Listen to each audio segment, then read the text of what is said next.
सारी पृथ्वी हा ख्रिसमसचा सण काय करत आहे, साजरा करत आहे. मग नाताळ म्हणजे नेमकं काय, त्याकडे लक्ष केंद्रित करणं फार गरजेचं आहे. येत्या रविवारी सुद्धा मी तीच गोष्ट तुम्हाला सांगितली की ख्रिसमस म्हणजे फक्त कपडे आणि ख्रिसमस म्हणजे फक्त घराचा रंग, ख्रिसमस म्हणजे मिठाई, लाडू, करंजा आणि या सगळ्या गोष्टी करणं म्हणजे ख्रिसमस आहे असं नाही. त्या केल्या पाहिजे, त्याच्याबद्दल काही दुमत नाही, त्या करण्याबद्दल मला काही म्हणायचं नाही किंवा त्या करू नये असंही मला सांगायचं नाही. परंतु त्या सगळ्यात महत्त्वाची जी गोष्ट आहे नाताळामध्ये काय ते आम्हाला समजलं पाहिजे. नाताळामध्ये ख्रिस्त आमच्या बरोबर असणं फार गरजेचं आहे. कदाचित कपडे नसतील तरी चालेल, पण येशू असला पाहिजे. देव राजांचा राजा, महान, सर्वशक्तिमान, थोर, आणि तो राजा असताना माझ्यासाठी मनुष्य झाला, मरण्यासाठी जन्मास आला. लक्षात घ्या, ज्याला जीवन ऐकायला काय आहे, मरण आहे, आणि म्हणून तो मानव झाला आणि मरण्याकरिता ज्या जगामध्ये जन्मास आला. त्यानं दंड भरून दिला माझ्यासाठी, एक किंमत मोजली, आणि तो नाताळ आपण साजरा करत आहोत. हे समजून घेणं म्हणजे ख्रिसमस आहे. त्यात अनेक नाताळ येतात, अनेक नाताळ जातात. कामातले लोक, आमच्या बरोबरचे लोक, आमचे मित्रमंडळी आम्हाला विचारतात की आज तुमचा ख्रिसमस आहे ना, मग पार्टी आहे की नाही. आणि मग लोकांच्या डोक्यात एकच विषय निर्माण होतो की ख्रिसमस आहे मग काय आहे, पार्टी आहे, आणि पार्टी आहे मग काय आहे, दारू आहे. विचारतात कोणता ब्रँड पाजणार, आणि ख्रिसमस म्हणजे दारू नाही. त्यानं विरोध केला त्याच्या जन्माला किंवा त्या ख्रिसमसला. लोकांचं आम्ही नाही, आमच्याकडे चांगले लोक आहेत, मला आमच्या लोकांबद्दल नाही म्हणायचं, आपल्याबद्दल नाही, परंतु जगाकडे जेव्हा पाहतो त्या ख्रिसमस म्हणजे फक्त लोकांना काय वाटतं, पार्टी. पण पार्टी म्हणजे ख्रिसमस नाही, हे समजून घ्या. दुसरी महत्वाची गोष्ट, ख्रिसमस म्हणजे ख्रिसमस ट्री आणि सांता क्लॉज म्हणजे ख्रिसमस नाही. त्याचा कोठेच संबंध नाही पवित्र शास्त्रात. त्या दाढीवाल्या बाबाचा काही संबंध नाही. पण त्याला लोकांनी काय केलं, इतकं मोठं स्थान दिलं, येशू बाजूला राहिला, त्याचाच गुणगान गौरव चालतं. कारण सैतान देवाचा गौरव काय करतो, चोरून घेतो. बोलो हालेलुया. सैतान देवाचा गौरव चोरून घेतो. देव आम्हाला नाताळामध्ये दिसला पाहिजे. हे सगळं समजून घ्यायचं आहे. नाताळ म्हणजे काय, हा आनंद करू नये असं मला मुळीच म्हणायचं नाही. आनंद केलाच पाहिजे. तो प्रत्येक दिवशी, तो प्रत्येक क्षणाला, प्रत्येक रविवारी आमच्याकडे असला पाहिजे. फक्त नाताळाला आम्ही चर्चला येऊ नये, तर प्रति दिवशी प्रार्थनेत असावं. प्रति दिवशी आम्ही त्या देवाला धन्यवाद करावा. जर कपडे नाही तर मग भांडण आहे, घराला रंग नाही तर वाद आहे. त्या गोष्टी दूर सोडून आम्ही देवाची उपासना करावी, यामध्ये नाताळ आहे. आमच्या पापासाठी, लक्षात घ्या, प्रभू कशासाठी जन्मास आला, आमच्या पापासाठी. येशू आमच्या पापासाठी जन्मास आला, हे आम्हाला समजून घ्यायचं आहे. हे म्हणजे नाताळ आहे. येशूनं स्वर्ग सोडलं, मला फक्त काय सोडायचं आहे, बोला, राग. काय सोडायचा ख्रिसमसला, राग सोडायचा आहे. येशूनं काय केलं, स्वर्ग सोडलं. मला फक्त खुर्ची सोडायची आहे, मला फक्त सन्मान सोडायचा आहे. येशूनं देव पण सोडलं, मनुष्य झाला, त्या देवाला धन्यवाद करायचे. पवित्र शास्त्र आपण उघडू आणि वाचूया. लुका शुभवर्तमान आणि काही वचन आपण वाचू. त्या मत्ती शुभवर्तमान आणि त्याचे काही वचन आपण वाचू आणि देवाला धन्यवाद करू. मत्ती शुभवर्तमान याचा 2रा अध्याय 1 ते 5 वचन मी आपणाकरिता वाचितो. तिथे म्हटले, हेरोद राजाच्या काळात यहुद्यातील बेथलेहेमात येशूच्या जन्मानंतर पहा, पूर्वेकडून मागी लोक यरुशलेमेस येऊन विचारपूस करू लागले की यहुद्यांचा राजा जन्मास आला आहे, तो कोठे आहे, कारण आम्ही पूर्व दिशेस त्याचा तारा पाहून त्याला नमन करावयास आलो आहोत. हेरोदाने हे ऐकले तो तेव्हा व त्याच्याबरोबर सर्व यरुशलेम घाबरून गेले, आणि त्याने प्रजेस सर्व मुख्य याजकास व शास्त्री यांना जमावून विचारले की ख्रिस्ताचा जन्म कोठे व्हायचा आहे. तो त्याला म्हणाला, यहुद्यातील बेथलेहेमात, कारण संदेश त्यांच्याद्वारे असे लिहिले आहे की हे यहुदा, बेथलेहेमात तू यहुदाच्या सर्व सरदारांमध्ये कनिष्ठ आहेस असे मुळीच नाही, कारण माझ्या इस्रायल लोकांचा प्रतिपाळ करेल असा सरदार तुझ्यातून निघेल. ते बाप आमच्यासाठी वचन आशीर्वादित करू. आता प्रभू येशू ख्रिस्ताचा जन्म झाला. आम्ही सर्वजण काय करत आहोत, ख्रिसमस. बोला हालेलुया. ख्रिसमस करत आहोत म्हणजे नाताळ साजरा करत आहोत. येशूचा जन्म झाला की नाही, बोला, झाला. आमचा सुद्धा सगळ्यांचा जन्म झाला. कसा आहे का ज्याचा जन्म नाही झाला, डायरेक्ट आला. सगळ्यांचा जन्म झाला की नाही, पण असा एक आहे त्याचा जन्म नाही झाला. कोण आहे, तुम्ही हुशार आहात. कोण आहे? त्याचा जन्म नाही झाला. बोला लवकर, तुम्हाला माहित आहे, आपण शिकलो या गोष्टी. असं एक आहे की त्याचा जन्मच नाही झाला. आपण बायबलमध्ये वाचतो. कोण आहे? आदाम. त्याला मातीनं घडवलं गेलं. कोण आहे? आदाम. त्याला देवानं मातीनं घडवलं गेलं. तो देवापासून आला आणि मातीनं घडवलं आणि देवानं त्याचा आत्मा त्याच्यात घातला. आणखी एक असा आहे की ज्याला डायरेक्ट फेकून दिला. कोण आहे? तर तुम्ही हुशार आहात, तुम्हाला ठावक आहे. लुसिफर, शैतान, त्याला डायरेक्ट काय केलं? परमेश्वराने या पृथ्वीवर फेकून दिलं. पण आम्ही प्रत्येक जण जन्माला आलो. येशू सुद्धा जन्माला आला. तो राजा असून आमच्यासाठी या भूतलावरती एक मनुष्य म्हणून, साधारण मनुष्य म्हणून जन्माला आला. त्याला जागा मिळाली नाही. त्याचा जन्म राजवाड्यात व्हायला पाहिजे. राजाचा जन्म कुठे होतो? राजवाड्यात. पण येशूचा जन्म कुठे झाला? राजवाड्यात झाला नाही. इथे काय लिहिले आपण की हेरोद राजाच्या काळात यहुद्यातील बेथलेहेमात येशूच्या जन्मानंतर पहा, पूर्व दिशेकडून मागी लोक येशूच्या दर्शनाला निघाले आणि ते जाऊन राजवाड्यात पोहोचले. येशूला कुठे शोधत आहेत लोक?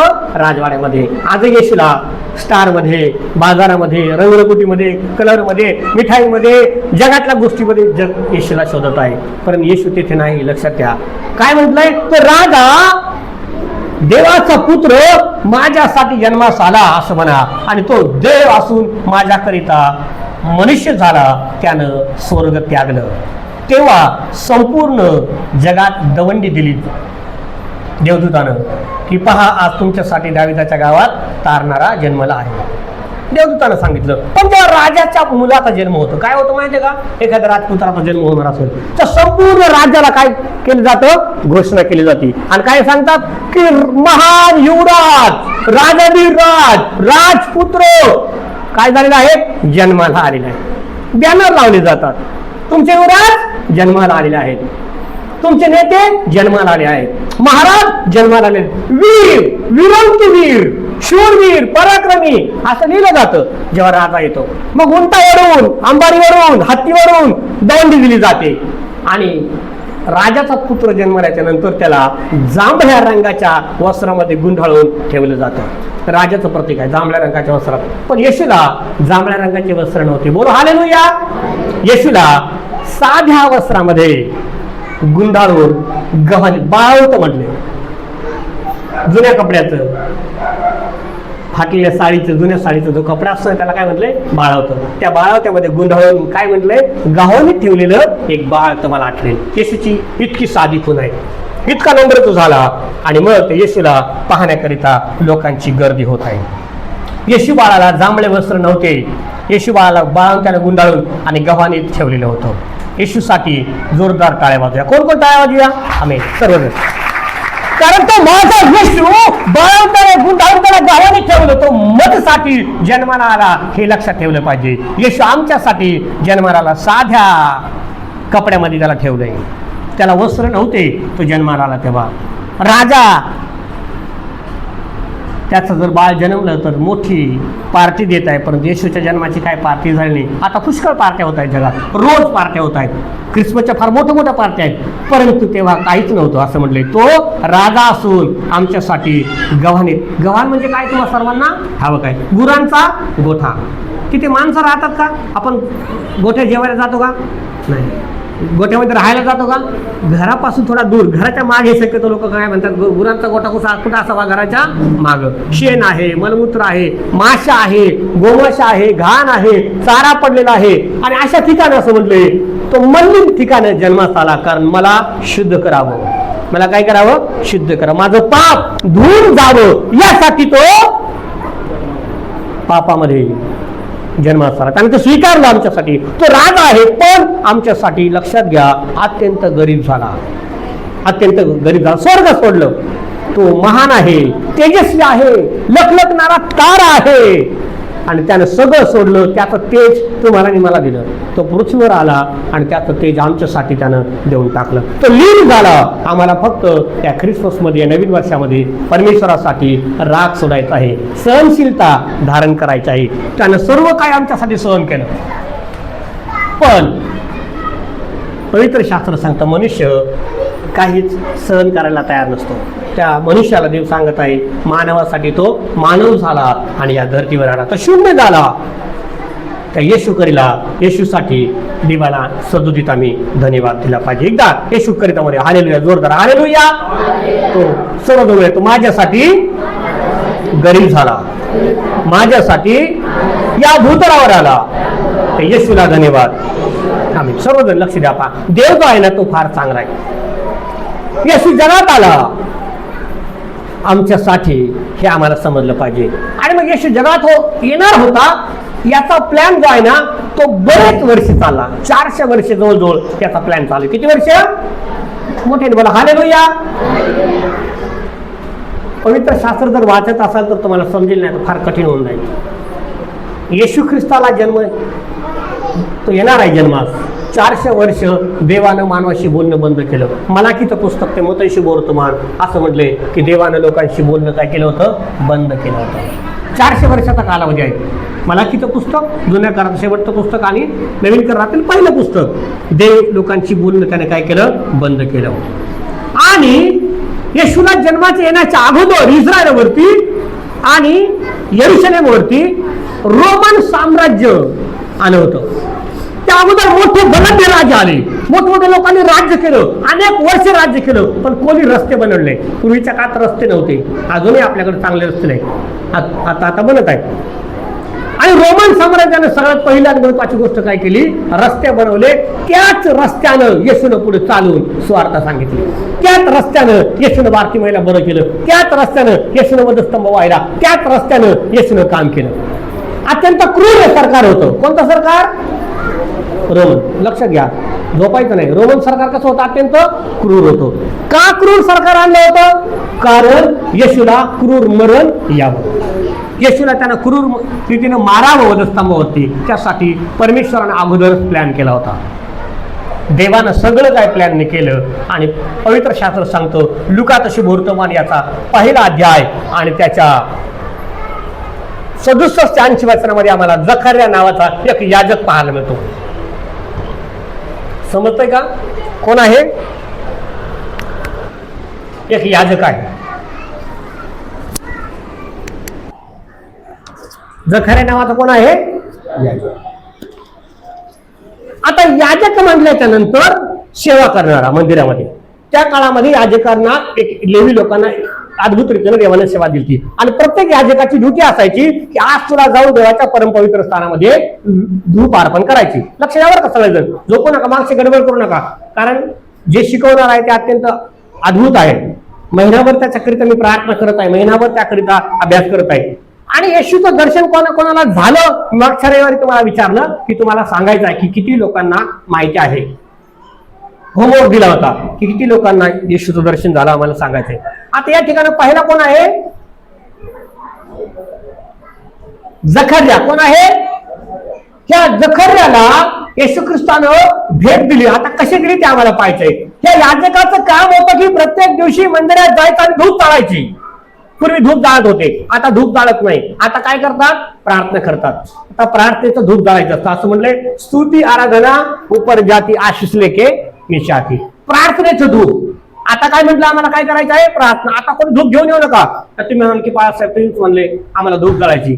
धूप आता नाही, धूप जाळणं जुन्या करारामध्ये होतं. मग याजक धूप जाळायला येत होता तेव्हा त्याचे झगा असायचा, त्या झग्याला गोंडे असायचे, गोंड्याला घुंगरे राहायचे आणि याजकाच्या पायाला दोरी बांधायची. याजक आतमध्ये परमपवित्र स्थानामध्ये जाऊन त्या वेदीवरती तो काय करत होता? धूप जाळत असताना जर याजकानं पाप केलं, याजक तिथेच काय होत होता? मरण जात होता. हालेलुया, मरण जात होता. पण जर याजक चांगला असला तर तो सेवा करून पुन्हा बाहेर येत होता. मग दुसऱ्या याजकाची ड्युटी लागायची. देवाच्या पवित्र स्थानामध्ये जाण्याकरिता प्रत्येक मनुष्याला अत्यंत पवित्र स्वतःला राखावं लागत होतं. त्यांना भीती वाटत होती देवाच्या जवळ जाण्याची, त्यांना थरकाप होत होता देवाच्या जवळ येण्याचा. आणि अत्यंत पवित्र ते ठिकाण होतं, कारण देवाचं सामर्थ्य त्या वेदीवरती उतरून येत असत. करून त्या ठिकाणी होते आणि देव त्या ठिकाणी त्यांचं दर्शन घेत असत. हा जखर्या नावाचा याजक गेला आणि याजक गेल्याच्या नंतर हजारो वर्ष कधीच असं घडलं नाही असा चमत्कार त्या ठिकाणी झाला. काय झालं माहितीये का? त्या याजकाला गॅब्रिएल देवदूत भेटला. बोला हालेलुया. या गॅब्रिएल फार भारी आहे बरं का. मी तुम्हाला सांगेल काय घडायचं असलं गॅब्रिएल पाहायला येतो. हा गॅब्रिएल आला आणि त्या जखऱ्याला काय म्हणतो, जखर्या परस्पर देवाच्या सेवका, जखर्या तुझी प्रार्थना ऐकली आहे, तुझं प्रत्येक दिवशी दूध जातं ते परमेश्वरानं पाहिलं आहे, तुझे अश्रू पाहिले आहे, तुझं दुःख देवाने जाणलंय, तुला पुत्र होणार आहे. जखर्या घाबरला. आता कोण आहे जखर्या? बोला हालेलुया. जखर्या कोण आहे? याजक आहे. कोण आहे? याजक आहे. आणि त्याची पत्नी अलिशिबा वांग आहे, त्यांना पुत्र नाही. तो रोज देवाकडे जाऊन प्रार्थना करता. देव त्याला म्हणतो तुझी पत्नी अलिशिबा तिला पुत्र होईल, तू बाप होशील आणि तुझा मुलगा प्रभूच्या वाटा नीट करेल. बोल हालेलुया. त्याला समजतं की मला पुत्र तर देणार आहे, पण माझा पुत्र कोणाची तरी वाट नीट करणार आहे, प्रभू येत आहे. आणि म्हणतो जा, मी तुला आशीर्वादित केला आहे. आणि तो त्या देवदूता पुढे ततम करू लागला. म्हणतो कसं काय होईल, आता मी तर म्हातारा झालो, मुका होतो. कशामुळे मुका होतो?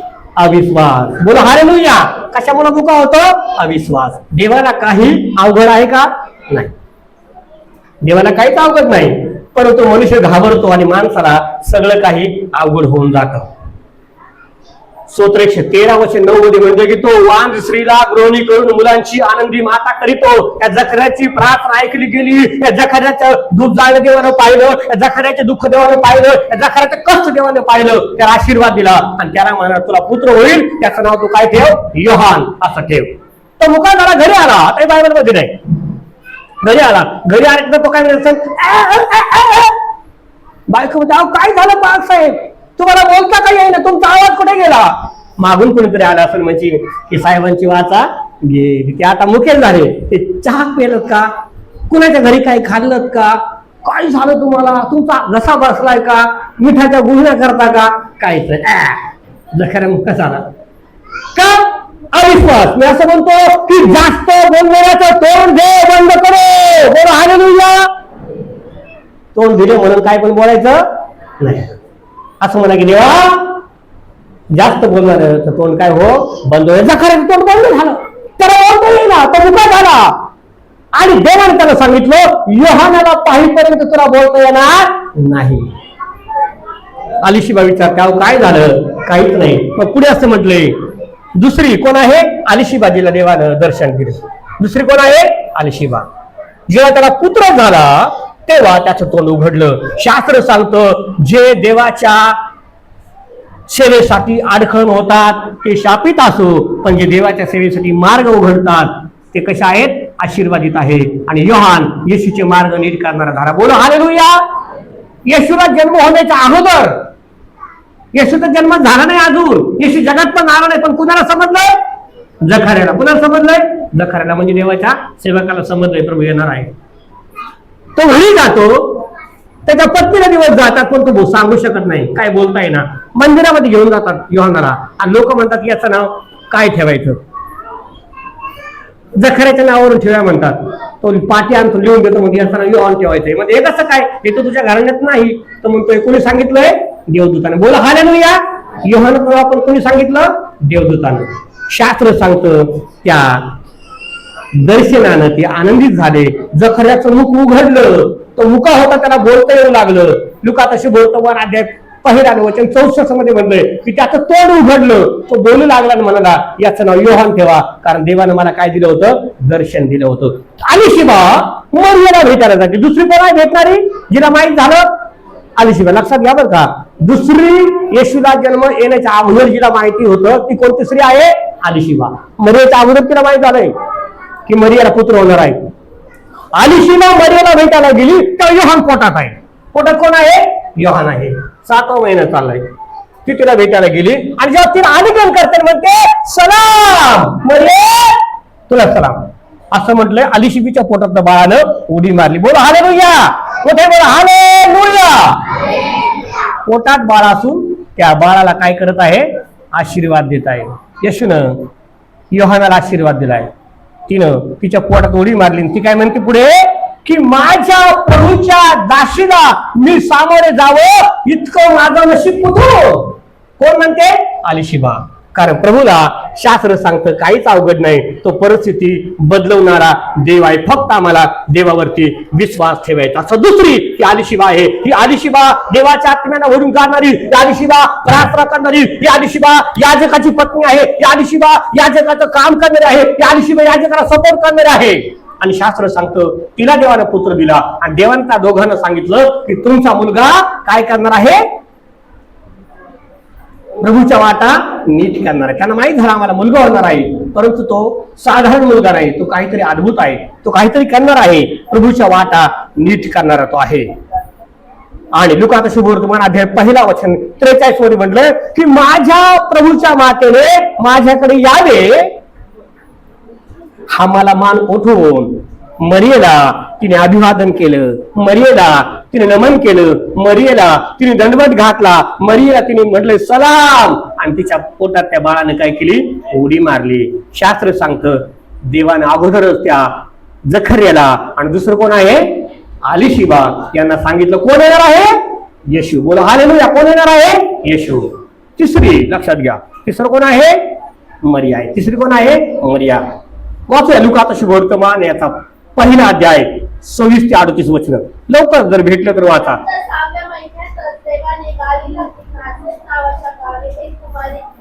काय म्हटलं, नंतर परमेश्वरानं गालिलातील नासरेत गावात जाऊन मरियाकडे गेला.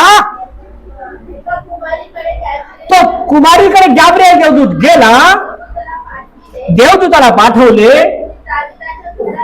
दाविदाच्या घराण्यातील योसेफ नावाच्या पुरुषाशी ती वाग्दत्त झाली होती आणि त्या कुमारीचं नाव मरिया होतं.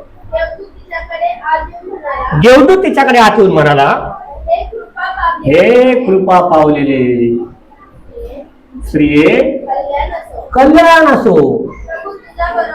प्रभू तुझ्या बरोबर असो.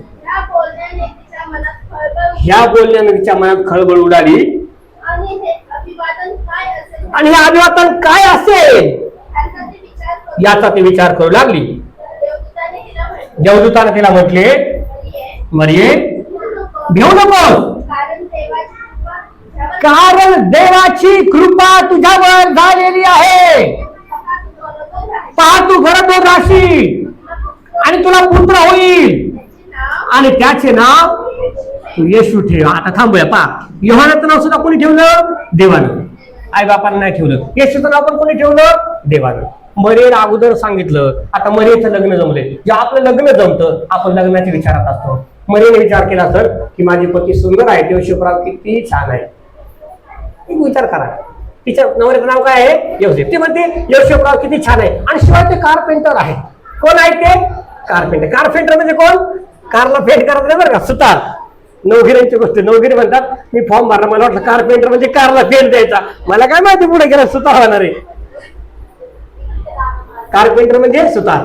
तू विचार करते की माझे मिस्टर कारपेंटर आहेत आणि फार सुंदर आमचा संसार आहे आणि मग आम्ही असं घर बनवू, मग एक कपाट बनवू, आणि असं विचार करत असेल ती. तिच्या मनात लग्नाचे विचार घोळत आहेत. लग्न जमल्याच्या नंतर स्त्रिया लग्नाबद्दल विचार करतात, एकमेकांना विचारतात. पुरुष सुद्धा लग्नाच्या विचारामध्ये दंग असतो आणि तो विचार करतो की माझी पत्नी किती सुंदर आहे. ते स्वप्न रंगवत आहेत आणि स्वप्न रंगवत असताना गॅब्रिएल बाबा आला. बोल हालेलुया. आला काय म्हणतो, ओ धन्य पावणे स्त्री, आशीर्वादित असो, तुला पुत्र होईल. ती म्हणते बाबा अरे हे कसं काय होईल, मी तर अजून पुरुष पाहिलेलं नाही, माझं लग्न झालेलं नाही आणि मला पुत्र कसं काय होईल. तर म्हणतो घाबरू नको, तुझ्यावर पवित्र आत्मा येईल. बोल हालेलुया. जेव्हा जेव्हा तुम्हाला भीती वाटते प्रार्थना करायची, घाबरू नका. बोला हालेलुया. बोला बोला हालेलुया. जेव्हा जेव्हा भीती वाटते घाबरू नका. कोण येईल, पवित्र आत्मा येईल. देवाला म्हणा, देवा पवित्र आत्मा मला शब्द पुरव. बोला हालेलुया. तुम्हाला गाणे येत नाही, घाबरू नका. देवाला म्हणा, देवा पवित्र आत्मा पाठव, मला पवित्र आत्म्यानं सहाय्य करू दे. पवित्र आत्मा येईल म्हटलंय आणि परिस्थिती काय होईल, बदलून जाईल. जेव्हा पवित्र आत्मा आला, तिला सामर्थ्य मिळालं, तिला समजलं, तिने सगळं सोडून दिलं. आणि त्या काळामध्ये कुमारिकीने गर्भवती राहणं म्हणजे अत्यंत कठीण होतं. मोशेच्या नियमशास्त्राप्रमाणे तिला धोंडमार केली असती, मोशेच्या नियमशास्त्राप्रमाणे तिला मारून टाकलं असतं, तिला मरण स्वीकारावं लागलं असतं. पण तिने काय म्हटलं, मला जे व्हायचं ते होऊ दे, पण देवा तुझी इच्छा मात्र सिद्धीच नाही. पुढे वाचा काय म्हटलं, देवा तुझ्या इच्छेप्रमाणे मला घडव. आम्हाला नेहमी आमची इच्छा पूर्ण करायची असते. आपण म्हणतो माझी इच्छा होती म्हणून मी केलं. देवाची इच्छा पूर्ण झाली पाहिजे. देवाची इच्छा तिने काय केली, पूर्ण केली. ती म्हणते देवा तुझ्या इच्छेने मला घडू दे, तुझ्या इच्छेने मला घडू दे, तुला जसं वाटतं ना तसं होते. आणि मग तिला सांगण्यात आलं की पवित्र आत्मा तुझ्यावर येईल, तू गर्भवती होशील, तुला पुत्र होईल आणि तो पुत्र संपूर्ण सृष्टीचा तारणारा होईल. आणि त्याचं नाव तुला काय ठेवायचं आहे, येशू. येशू ठेवायचं. काय ठेवायचं आहे, येशू. तिला सांगितलं. त्याप्रमाणे तिने स्वतःला पवित्र राखलं आणि देवाच्या पवित्रतेमध्ये वाढत गेली. 28 वचन वाचा काय म्हटले, देवदूत तिच्याकडे आला आणि तो म्हणतो हे कृपा पावलेले स्त्री कल्याण असो, प्रभू तुझ्या बरोबर असो. शास्त्र सांगतं की देव जर आमच्या बरोबर आहे, लक्षात घ्या कोण, देव, प्रभू आमच्या बरोबर आहे, तर घाबरण्याची काही गरज नाही. मला काय भिण्याची गरज आहे का, नाही, कारण देव आमच्या बरोबर आहे. हा गॅब्रिएल तिला सांगत आहे आणि तिला आशीर्वाद प्राप्त होत आहे, कारण देवाला काहीच अशक्य नाही. लुका तशी वर्तमान त्याचा पहिला अध्याय 36 आणि 37 वचनामध्ये म्हटलंय की देवाला काय अवघड आहे, देवाला काय अशक्य आहे. पवित्र आत्म्याला येशूचा जन्म पापाने झालेला नाही, येशूचा जन्म मनुष्यापासून झालेला नाही. येशूला असं म्हणजे स्त्रीचा पुत्र, येशूचा जन्म पवित्र आत्म्याच्या द्वारे झाला. आणि पवित्र शास्त्र सांगतं संपूर्ण सृष्टीच्या तारणाकरिता, संपूर्ण सृष्टीच्या पापाकरिता निष्पाप पोकरा हवा होता आणि म्हणून तो त्या जगात आला. देव आमच्या बरोबर जर आहे तर आम्हाला भिण्याचं काहीच कारण नाही. तुला कल्याण, तुझं कल्याण हो असं ते म्हणत आहे. पवित्र आत्मा जेव्हा येतो तेव्हा सगळी परिस्थिती काय होते, बदलून जाते. भीती काय होते, निघून जाते. आजार काय होतो, निघून जातो. समस्या काय होते, निघून जाते. पवित्र आत्मा येतो आणि सगळं काय होतं, बदलून जातं. आता किती कोण कोण पाहिले आपण, जकर्या, लक्षात घ्या. जकर्या कोण आहे, याजक. याजकाची बायको कोण, एलिशबा, कुमारी मरिया. आणि आता तिच्या बरोबर लग्न जमलेलं कोण, योसेफराव. आता योसेफरावला कळालं, कोणतरी सांगितलं, लोकांना पोटात काय राहत नाही, काय पण घडलं पहिलं सांगायला तयार. कुणीतरी योसेफरावला जाऊन आधी सांगितलं, देवाला सांगितलं असतं ना, नाही, आधी जाऊन सांगितलं, हो बाबा तुला लग्न करायची ती पोरगी तर प्रेग्नंट आहे. योसेफराव आता काय करू, तो विचार करायला लागला. आता उद्या जातो आणि घटस्फोट, त्या उद्या जातो आणि मोडून टाकतो. ते तिची बियाबरू करायला नको, ती चांगली, माझं प्रेम आहे तिच्यावर, मला बियाबरू नाही करायची, पण तिला सोडून देतो. गपचिप म्हणले. योसेफराव काय म्हणतात, मी काय करतो, गपचिप सोडून घेतो.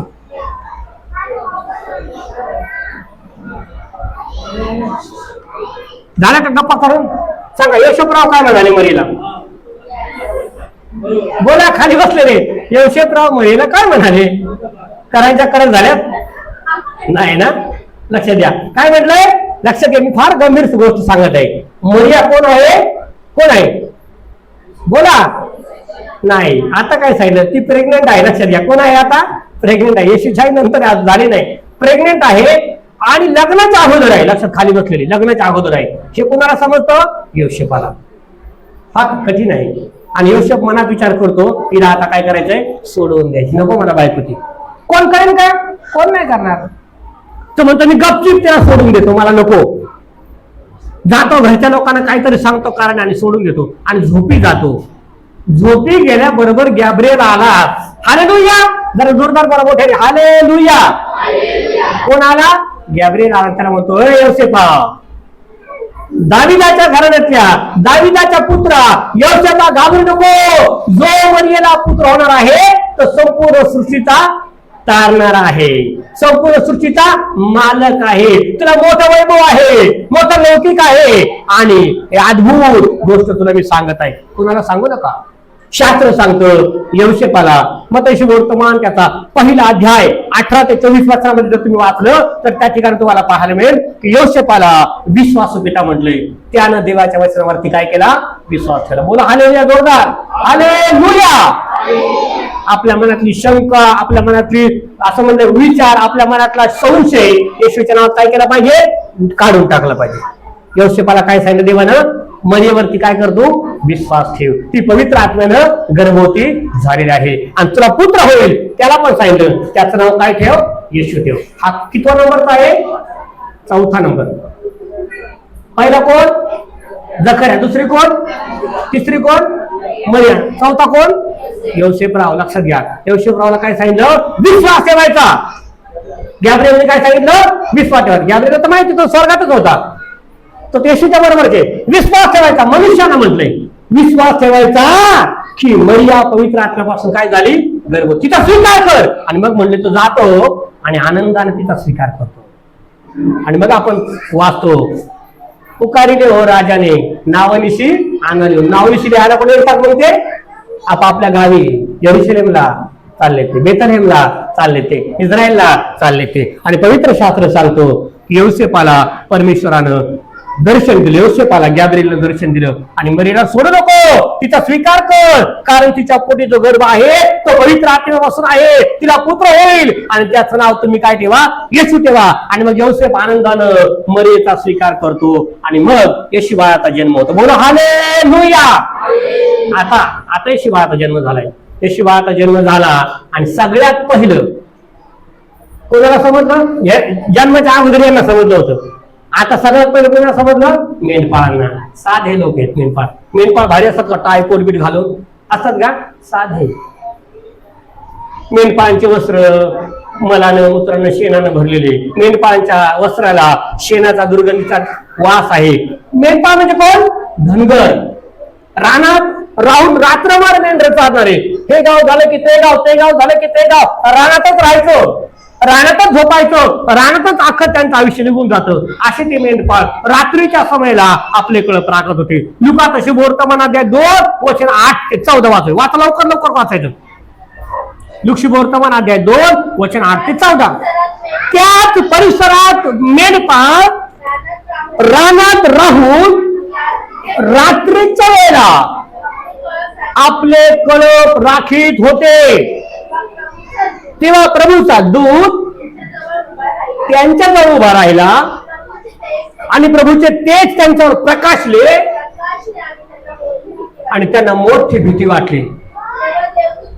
तेव्हा देवदूत त्यांना म्हणाला, देऊ नका, कारण जो मोठा आनंद सर्व लोकांना होणार आहे त्याची स्वार्था मी तुम्हाला सांगत आहे. पुढे ती ही की तुमच्यासाठी आज दाविदाच्या नगरात तारणारा जन्मला आहे, तो ख्रिस्त प्रभू आहे. आणि तुम्हाला खून आहे की बाळाला गुंडाळलेलं आणि गव्हाणी ठेवलेलं एक बाळ तुम्हाला काय होईल? आढळेल. आता एकदा जोरदार याच्यासाठी काय वाजूया का? जोरदार आवाज नाही आला, पैसे लागत नाही. एकदा जोरदार हालेलुया, हालेलुया, येशूचा जन्म झाला आहे. बोलो जोरदार. आता सुवार्तेला सुरुवात झाली. येशूचा जन्म झाला आणि देवदूतांना सांगितलं की आज तुमच्यासाठी दाविदाच्या गावात तारणारा जन्मला आहे. आणि तो कोण आहे? ख्रिस्त प्रभू आहे. आणि शिवाय तुम्हाला खुनी आहे की बाळाने गुंडाळलेलं आणि गव्हाणी ठेवलेलं बाळ तुम्हाला आढळेल. बाकीच्यांना कोणाला सांगितलं नाही. बोलो हालेलुया. आणि मेंढपाळांना मेंढर सोडून दिले. मेंढपाळांनी त्यांचं सगळं प्रॉपर्टी सोडून दिली, त्यांच्या राण्याचं सगळं टाकून दिलं आणि धावत सुटले. आणि चला म्हणले की देवदूताने काय सांगितलं ते जाऊ आणि पाहू. आणि गेल्यानंतर त्यांना खरंच आढळलं की सुंदर बाळ गव्हाणीत जन्मलेला आहे. मरिया बाजूला आहे, योसेफ बाजूला आहे आणि ते जनावर त्या बाळाकडे पाहत आहेत. बोला हालेलुया. आणि देवदूत त्या ठिकाणी उपस्थित आहेत. किती सुंदर नजर असेल. येशू बाळाला भेटायला ते मेंढपाळ गेले. दवाखाना नाही, चांगली गादी नाही, चांगले वस्त्र नाही, राजमहाल नाही, घर नाही, साधा गुरांचा गोठा तो पवित्र झाला. साध्या गोठ्याला किंमत आली. देवदूत त्या ठिकाणी गॅब्रिएल हजर आहे आणि मेंढपाळ सुद्धा त्या ठिकाणी गेले. आणि मेंढपाळांनी काय केला? आनंद केला. मेंढपाळ फार मोठे होते का? देव मोठ्या लोकांना तसाच पडू देतो, म्हणतो पड तसाच. तू म्हणतो मी करणार नाही, काय तू राहू दे तसा. शास्त्र सांगतं देव तुमचा साध्या लोकांचा उपयोग करून घेणार आहे. देव तुमच्याकडून स्वार्थ सांगून घेणार आहे. देव तुमचा सेवा कार्यासाठी उपयोग करणार आहे. आज आमची वेळ आहे. आमच्यासाठी प्रभू येशू ख्रिस्तानं जन्म घेतला. त्या बाळाला पाहून त्यांनी आनंद केला आणि ते पुढे चालत निघून गेले दुसऱ्या वाट्यानं. देवानं साध्या लोकांची भेट घेतली. देवदूतानं साध्या लोकांना, देवदूतानं राजवाड्यात का नाही गेला? तो फारच्या घरी का नाही गेला? याजकाच्या घरी का नाही गेला? बाळकाच्या घरी का नाही गेला? कुठे गेलाय तो? रानात राहणाऱ्या लोकांना. साध्या शास्त्र सांगतं जागृत राहायचं, नेहमी देवामध्ये जागर राहायचं, नेहमी जागर राहायचं, झोपायचं नाही. झोपलं तर काय होणार आहे? शैतान येऊन सगळं चोरून घेऊन जाणार आहे. जागृत राहायचंय. आणि म्हणजे जागे आहेत त्यांना देव भेटतो. ते झोपले त्यांना देव म्हणतो झोपू द्या. त्या रात्री मोठे मोठे लोक झोपलेले होते. त्या रात्री याजक झोपला होता, राजा झोपला होता, शिपाई झोपला होता, मंत्री झोपला होता, पाळक झोपले होते, प्रार्थना करणारे झोपले असतील, मोठे मोठे शहाणे झोपले असतील. मेंढपाळ जागे. आणि देव त्यांना भेटला आणि म्हणाला कल्याण असो तुमच्यासाठी दाविदाच्या गावात तारणारा जन्म. ते म्हणले हा बरं झालं जन्माला जन्मू द्या असं म्हटलं का ते काय म्हटले? चला आपण दर्शनाला जाऊ. हे 5वा नंबर आहे की यांना येशूचं दर्शन झालं. बोला हालेलुया. किती नंबर आहे? 5वा. मेंढपाळांना येशूचं दर्शन झालं. ते गेले तरी दर्शन घेतलं, आनंदित झाले आणि आपला मार्ग पुढे निघून गेले. आम्हाला सुद्धा येशूचं दर्शन व्हावं असं वाटलं तर आमचे डोळे आम्हाला उघडे ठेवायचे. बोला हालेलुया. आमचं अंतःकरण आम्हाला उघडे ठेवायचंय, आमचं मन आम्हाला उघडी ठेवायचं आहे. सगळे विचार सोडून द्यायचे, सगळं टेन्शन सोडून द्यायचं, सगळे गोष्टी सोडून द्यायच्या, देवाकडे उघड्या डोळ्याने पाहायचं आहे. देव भेटल्याशिवाय राहणार नाही. जे म्हणतात मी, जे काय म्हणतात मी करीन, दिवाळीच्या फुसच्या फटाकड्यासारखं त्यांचं होऊन जातं. ते करायला जातात काहीच होत नाही. मी कोणीच नाही असं म्हणून प्रभू तू माझ्याकडून करून घे, प्रभू तुझं काम होऊ दे, प्रभू तुझं राज्य होऊ दे. मन शुद्ध असलं पाहिजे आणि डोळे उघडे असले पाहिजे. मग देवाची भेट झाल्याशिवाय राहत नाही. लुका तशी वर्तमान अध्याय 2 आणि वचन 36 ते 38 त्या ठिकाणी आणखी एक जण आहे की ज्याला देवाचं दर्शन झालं. कोण आहे माहितीये का? हन्नाबाई. कोण आहे? हन्ना. 6वा मनुष्य 26. कोण आहे? लक्षात घे. कोण आहे? हन्ना. आता हे हन्नाबाई तरुणपणी विधवा झाली. तरुणपणी काय झाली? आणि किती कठीण गोष्ट आहे नाही का? तरुणपणी विधवा होणं म्हणजे अत्यंत दुःख आहे. तिच्यापुढे 2 पर्याय होते. पहिला पर्याय लग्न करावं आणि संसार थाटावा, आणि दुसरा पर्याय होता की देवाच्या मंदिरात राहून देवाची सेवा करायची. तिने दुसरा मार्ग निवडला. काय केलं? देवाच्या मंदिरात राहिली आणि देवाची सेवा करत राहिली. देवाची सेवा करत असताना ज्याला देवाचा मंदिराचा गाभारा म्हटलंय, ज्याला मंदिराचा मूळ पाया म्हटलंय, ज्याला देव म्हटलं, तो देव तिला एक दिवस भेटला आणि त्या देवानं तिला आशीर्वाद दिला आणि दर्शन दिलं. ही मंदिरामध्ये राहून आयुष्यभर तिनं सेवा केली. पवित्र शास्त्र सांगतं देवाची सेवा करायची आहे ना, कोणतंही छोटं काम आहे ते देवासाठी पुष्कळ मोठं आहे. जरी मंदिरात आम्ही झाडू मारत आहोत ते सुद्धा काम अत्यंत मोठं आहे. एखाद तुम्हाला म्हणलंय आता मोठा झाला, साहेब झाला, आता कशाला झाडू मारतो? त्याला म्हणायचं बाबा चल तू पण माझ्या बरोबर झाडू मार. शास्त्र सांगतं देवासाठी कोणी मोठा कोणी छोटा नाही. आणि या स्त्रीनं आपलं अख्खं आयुष्य देवाच्या पवित्र चरणाजवळ घातलं. अडचणी आल्या, दुःख आलं, त्रास आले, संकट आले, पण तिने सोडलं नाही देवाला. आणि त्याचा परिणाम असा झाला, एक दिवस तिला परमेश्वरानं दर्शन दिलं आणि तुझं जीवन धन्य झालं. तिला समजलं की येशू माझ्यासाठी इस्रायलाचा मुक्तिदाता येणार आहे आणि तो तिला दर्शनाच्या रूपाने भेटला. 6वी स्त्री आहे. कोण आहे? हन्ना, जिला परमेश्वरानं दर्शन दिलं. तिथेच मंदिरात आणखी एक जण राहत होता. 7वा आहे तो. कोण आहे माहितीये का? शिमोन. शिमोनाला सुद्धा देवाचं दर्शन झालं. कसं झालं माहितीये का? येशू ख्रिस्त मरणार आहे वधस्तंभावरती हे शिमोनाला अगोदर कळालं. आम्हाला कशासाठी देवानं पाचारण केलंय? 50 वर्ष झाले, 60 वर्ष झाले, 100 वर्ष झाले, आम्हाला समजत नाही. कधी तळ्यात कधी मळ्यात आम्हाला कळतच नाही. असं म्हणलंय की ज्या वेळेला पवित्र शास्त्र सांगतो पहिलं मंदिर बांधलं गेलं. कोणी बांधलं? पहिलं मंदिर कोणी बांधलं? शलमोन राजाने. बरोबर, मला वाटतं की आपल्या अंकली कोणी बांधलं? शलमोन राजानं पहिलं मंदिर बांधलं. लक्षात घ्या, आपलं मंदिर नाही बरं का, पवित्र शास्त्राचं. पहिलं मंदिर बांधलं तेव्हा सगळं मंदिर देवाच्या आशीर्वादानं भरून गेलं, देवाच्या सामर्थ्याने भरून गेलं. सगळ्या मंदिरातून लोकांना देवाचा आत्मा पाहायला भेटणार, सर्वत्र धूर पाहिला, देवाचं सामर्थ्य पाहिलं. लोक त्या सामर्थ्याने घाबरले, इतकं सामर्थ्य पाहिलं. नंतर एक राजा आला, त्या राजाने मंदिर पाडलं, मंदिर बुडून गेलं. पुन्हा मंदिर बांधलं. कोणी बांधलं? लोकांनी पुन्हा मंदिर बांधलं आणि मग लोक म्हणतात कधी देवाचा आत्मा आहे? कुठे देवाचा आत्मा? देवाचा आत्मा नाही, धुरळ नाही, काहीच नाही. देवाचं सामर्थ्य निघून गेलं. मग येशू बाळाला जेव्हा 7व्या दिवशी मंदिरात नेलं तेव्हा पुन्हा देवाचं सामर्थ्य प्रगट झालं आणि तेव्हा शिमोनाला देवानं दर्शन दिलं.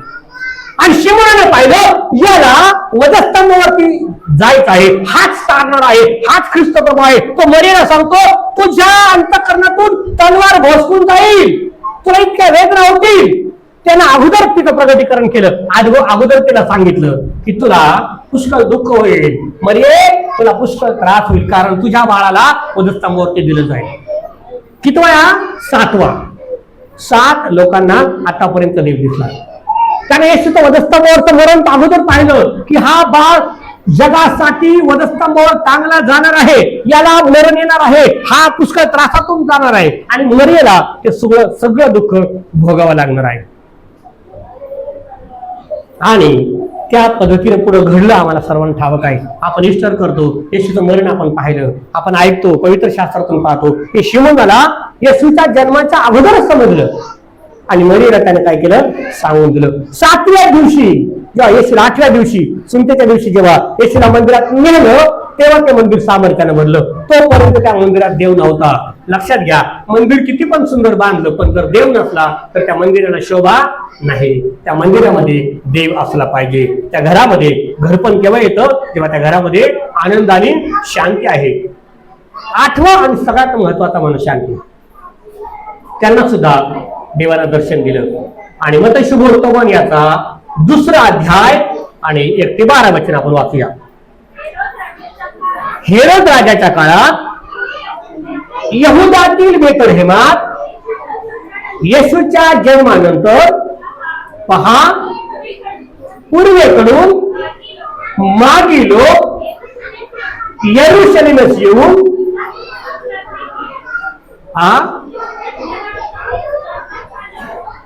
हा यहुद्यांचा राजा जन्मास आला तो कोठे आहे?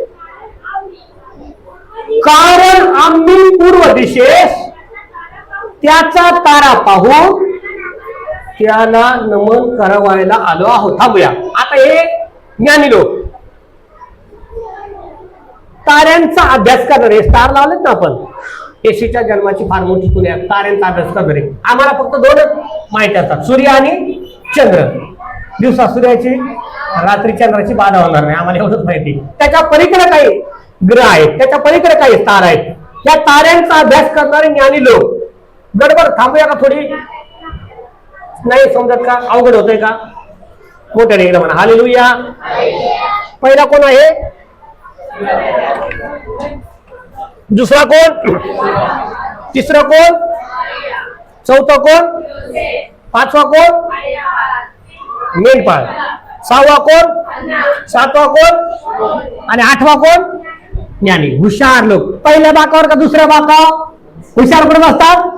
बोला हालेलुया. पहिल्या बाकावर हुशार विद्यार्थी असतात. आणि मागे आपण काय म्हणतो? कोण आहे मागे? कोण आहे? आपण काय म्हणतो? ध म्हणजे कोण? मेंढपाळ. लक्षात घ्या, त्यांना येशूचं दर्शन झालं. आता ह्या हुशार माणसांनी काय केलं?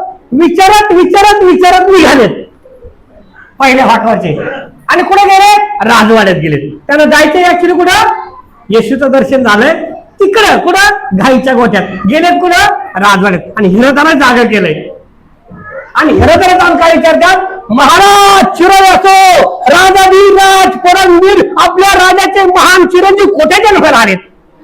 ते म्हणतात अरे काय म्हणता तुम्ही? कोण जन्माला आले? यहुद्यांचा राजा जन्मास आलाय.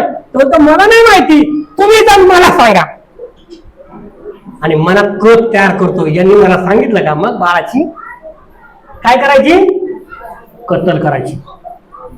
ह्या ज्ञानी लोकांनी हेरोदाला काय केलं? जागा खचू दिली. मनुष्य जेव्हा नियमाने विचार करतो ना, देवाचं वचन समजत नाही. बोला हालेलुया. आमच्या बुद्धीनं जेव्हा आम्ही विचार करतो तेव्हा देवाचं वचन समजत नाही. देवाचं वचन समजण्यासाठी देवाचा आत्मा लागतो. देवाच्या आत्म्याने काम केलं पाहिजे. हे ज्ञानी लोक जेव्हा तो तारा महालावर गेला असेल ना, तर महालावर गेला असेल तर ते महालातच घुसले. तर तारा पुढे चालला बघितलंच नाही. ते जाऊन म्हणतं की इथे नाही येशूचा जन्म झाला. मग त्यानं सगळ्या लोकांना गोळा केलं आणि येशूचा जन्म कोठे व्हायचा आहे हे हेरोदानं विचारून घेतलं. हे निघाले पुढे आणि त्यांना सांगितलं की जा. आणि जाईपर्यंत हे लोक जाईपर्यंत येशू गायच्या गोठ्यातून कुठे गेला होता, घरात गेला. लोकात शुभ वर्तमान दुसऱ्या अध्यायामध्ये आपण वाचतो, त्या ठिकाणी आम्हाला पाहायला मिळतो की हे ज्ञानी लोक जाईपर्यंत येशूच्या घरामध्ये होता आणि येशूच्या घरामध्ये गेल्याच्या नंतर त्यांनी पाहिलं येशूला आणि ऊद गंधरस आणि सोनं काय केलं, येशूला अर्पण केलं. ते काय झालं मी ते सांगणार आहे थोडक्यात. आता फक्त इतकंच लक्षात घ्या, ज्ञानी मनुष्य हा नेहमी देवाच्या वचनाचा नियमाने विचार करतो तेव्हा ते वचन त्याला समजत नाही. लक्षात घ्या, देवाचं वचन समजण्यासाठी देवाचा आत्मा असला पाहिजे. ह्या 8व्या माणसानं 9व्या माणसाला जागे केले. कोण येतो 9वा माणूस? हेरोद राजा, कठोर अंतःकरणाचा. हेरोदाला काय म्हटलंय? ज्ञानी लोकांना काय म्हटलंय? हुशार. मेंढपाळांना काय म्हटलंय? साधे भोळे. मर्यादा काय म्हटलंय? विश्वासू. योशेफाला काय म्हटलंय? उदार अंतःकरणाचा. आणि हन्नाबाईला काय म्हटलंय? सेवा करणारी. शिमोनाला काय म्हटलंय? दृष्टांत पाहणारा. आणि हेरोदाला काय म्हटलंय? कपटी. काय म्हटलंय? कपटी हेरोद. यानं कपटानं त्या बालकाचा खून करायचा विचार तो करतोय. मग तसे वर्तमान अध्याय 2 आणि वचन 2 वाचा. यहुद्यांचा राजा जन्मास आला आहे, तो कोठे आहे? कारण आम्ही पूर्व दिशेस त्याचा तारा पाहून त्याला नमन करायला आलो आहोत. 3रं वचन. हेरोद राजाने हे ऐकले तेव्हा तो व त्याच्या बरोबर सर्व यरूशलेम बास. पहा, येशूचा जन्म झाला ना, मेंढपाळांना काय झाला? आनंद झाला. मागी लोकांना समजलं की कोणीतरी राजा जन्मास आलाय, पण हेरोदाला काय झालाय? घाम फुटलाय. हेरोद काय म्हटलंय? हेरोद आणि त्याच्या बरोबर सर्व यरूशलेम घाबरून गेलं की आता कोण राजा जन्मास आला. आनंद करायचा सोडून काही लोक ख्रिसमसला काय करतात? दुःख करत राहतात की काय मला कपडे चांगले मिळाले नाही. ते हेरोदाप्रमाणे मन कठीण होतं. काय म्हणलंय? सोडून द्यायचं सगळं. शास्त्र सांगतं हेरोद राजाप्रमाणे. हेरोद काय म्हणला? काही लोक असतात ना, तो काय म्हणतो? तुम्ही जा आणि मला कळवा. आपण लोक म्हणतात तुम्ही जा, पुढे आम्ही येतो. हा आला का दर्शनाला? वाचा तुम्ही. आला नाही दर्शनाला. तो काय म्हणतो? मी जाईल आणि बाळाची काय करीन? कत्तल करील, कापील. जाणार नाही. मन अंधकाराने भरलंय, कटुतेने भरलंय. यरूशलेम पण त्याच्याबरोबर घाबरून गेलो. यरूशलेमकर पण कोणी गेलो नाही. 10वे कोण आहेत? यरूशलेमचे सर्व लोक. मंडळीला म्हटले 10 यरूशलेमकर. ह्या 10 लोकांना येशूने दर्शन दिलं, पण किती लोक भेटले? फक्त 8 जण भेटले. 2 गेलेच नाही दर्शनाला. हेरोद राजा फक्त विचार करता की कोण राजा जन्मास आलाय, कारण त्याच्या मनामध्ये तो कपट रचत होता की बालकाला कसं मारावं. पण हेरोद राजा घाबरून गेला. येशूच्या जन्मानं लोकांना काय झालाय? घाम फुटलाय, घाबरलाय. आणि पवित्र शास्त्र सांगतं की जेव्हा हे ज्ञानी लोक गेले आणि परत निघाले, इतके शहाणे का? परत कुठे निघाले होते? हेरोदाकडे. कुठं जाय, कुठं जन्म झाला सांगायला. मग देवदूत गॅब्रिएल फार हुशार आहे. गॅब्रिएलचा लगेच येतो. गॅब्रिएल आला आणि त्यांना काय म्हणतो? थांबा, जाऊ नका, रस्ता बदला, तुम्ही दुसऱ्या मार्गाने काय करा? निघून जा. कारण हेरोद बाळाला काय करणार आहे? मारून टाकणार आहे. मग येशूच्या आई बापांना पण सांगितलं, त्यांनी पण बाळ घेतला आणि दुसऱ्या मार्गाने ते काय झाले? मिस्रामध्ये निघून गेले. हेरोद राजाला शेवटपर्यंत येशूचं दर्शन झालं नाही. हेरोद मेल्यावर येशू परत यरूशलेमला आलाय. तसंच होतं कधी कधी. कठीण अंधकरण ठेवलं ना, किती पण ख्रिसमस येतात, पण हेरोदासारखं आमचं मन कठीण असतं. येशूचं दर्शनच आम्हाला होत नाही. रडण्यात, खोदण्यात, रुसण्यात, फुगण्यात आमचा ख्रिसमस निघून जातो. आम्हाला येशू जन्म कुठे झाला आम्हाला समजत नाही. पवित्र शास्त्र सांगतं हेरोदासारखं कठीण अंतःकरण आम्ही करू नये. यरूशलेम सारख्या लोकांसारखं घाबरून जाऊ नये, गोंधळून जाऊ नये. काय करू? घाबरून जाऊ नका. पवित्र शास्त्र काय सांगतं? मरियेप्रमाणे धीर राहा, खंबीर राहा. देवानं सांगितलं कृपा पावले श्री तुझं पवित्र आत्मा येईल. ती म्हणते पवित्र आत्मा तुला जसं वाटतं तसं माझ्याबद्दल होऊ दे, मी घाबरणार नाही. आणि देवाच्या जन्माला ती कारणीभूत ठरली. देवाच्या शब्द तिने स्वीकारले. मताशी वर्तमान येता 1 अध्याय वचन 11 आपण वाचूया. 2 अध्याय मताशी वर्तमान नंतर ते त्या घरात गेले तेव्हा बाळक आपल्या आई वडिलांच्या जवळ असलेला त्यांनी पाहिलं व पाया पडून त्याला नमन केले आणि आपल्या द्रव्यांच्या थैल्या सोडले. काय म्हटले की ते गेले, पाया पडले, त्याला नमन केलं आणि आपल्या जवळ त्यांना त्या थैल्या आणल्या होत्या. आणल्या कोण थैल्या? शंकरपाळ्या, लाडू, करंज्या काय आणले का? इथे आणलंय, तुम्ही आणलं नाही, मग काय देणार तुम्ही आता? काय म्हटलंय त्यांनी? सोनं, ऊद आणि गंधरस येशूला अर्पण केलं. आता सोनं का दिलं? सोनं हे फार अनमोल आहे. सोनं कसं आहे? आता किती भाव चाललाय? 1 लाखाच्या वर आहे, 1,30,000 आहे सोनं. सोनं हा राजाचा अधिकार आहे. बोला हालेलुया. सोनं कशाचा अधिकार आहे? राजाचा अधिकार आहे.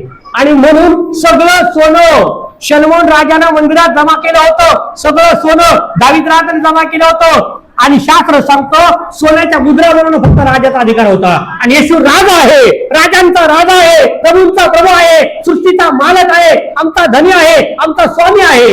आणि म्हणून येशूला या ज्ञानी लोकांनी सोनं अर्पण केलं. येशूला काय केलं? सोनं अर्पण केलं. दुसरी गोष्ट त्याने काय अर्पण केलं? ऊद अर्पण केला.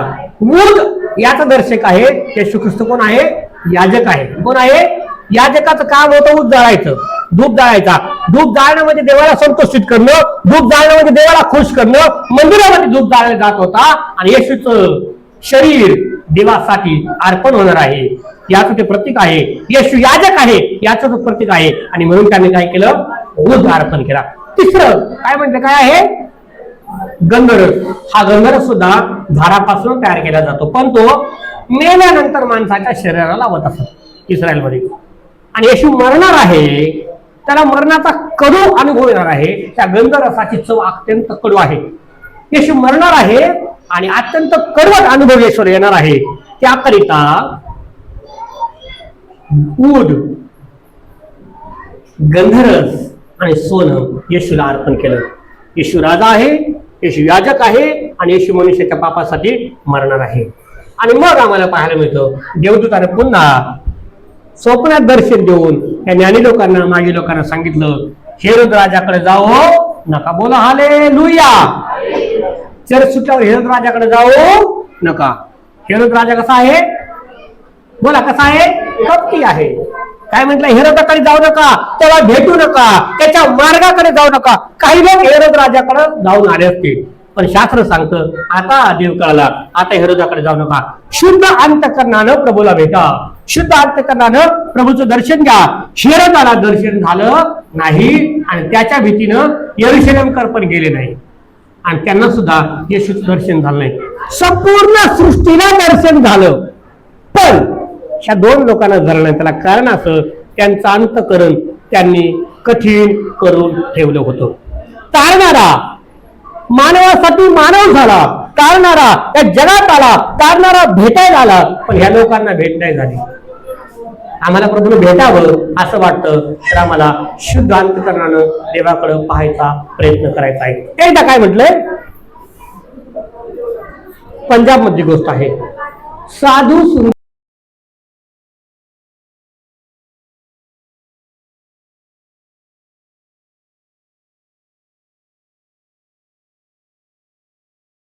लोक आहे आणि म्हणून या नाताळामध्ये सगळ्या प्रकारच्या वाईटाला म्हणूया बाय बाय. सगळ्या प्रकारच्या वाईटाला म्हणूया बाय बाय. आणि ह्या नाताळाचा खरा आनंद घेण्याकरिता देवाच्या समोर नम्र हो आणि आम्ही जाऊया. या 10 लोकांना देव भेटला, पण फक्त 8 लोकांनाच दर्शन झालं. कोण कोण आहे ते? पहिला कोण आहे? जखर्या, जो याजक होता, ज्याला याजकाची सेवा दिली होती, जो अद्भुत देवाचं काम करत होता. देवाने त्याला येशूच्या जन्माच्या अगोदर समजलं की फक्त येशूच येणार नाही, तर त्याच्याबरोबर तुला नाताचं गिफ्ट आहे. काय आहे? तुला सुद्धा बाळ होणार आहे. दुसरी कोण आहे? अलिशिबा, जी रोग टेन्शन मध्ये होते की आम्ही सेवा करतो, पण देवा आमच्या नशिबी असं का? देव काय म्हणाला? जा, तुलाही आनंदित केले. मग ती कुठे निघाली? मरियेकडे. तिसरी कोण आहे? मरिया. चौथा कोण आहे? पाचवा कोण आहे? 6वा कोण आहे? 7वी कोण आहे? 8वा आणि 9वा कोण आहे? कठीण अंतःकरणाचा, ज्याला येशू नाही भेटला, समजलं पण येशू भेटला नाही. असं व्हायला नको आम्ही ख्रिश्चन झालो, वर्षानुवर्ष भक्तीला जातो पण येशूचं दर्शन झालं नाही. आणि 10वे कोण आहेत? यरूशलेमातील सर्व लोक. शास्त्र सांगतं ज्यांना प्रभू भेटला नाही बाकीचा सगळ्यांना प्रभू भेटला. खात्रीनं माझा विश्वास आहे की प्रभू तुम्हाला आजच्या वचनातून भेटला असेल. देव तुम्हा सर्वांना आशीर्वादित करो. आमेन. यावेळेला आपण सूचनांकडे जाऊ. मंडळीचे सेक्रेटरी